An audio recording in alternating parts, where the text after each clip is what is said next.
Kasi nga na. Mabait ka o hindi. Mabait ka. Hindi na sa mga kalimot sa susunod na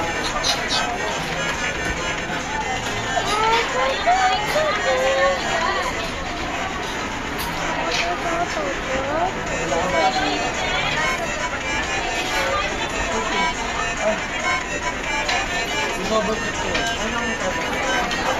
Saka may nabayaran mo. Ano mo ang piso? Kaya kami naman, yung nakuha ko ng pang sa atin, pero nga, sabi ko ng piso.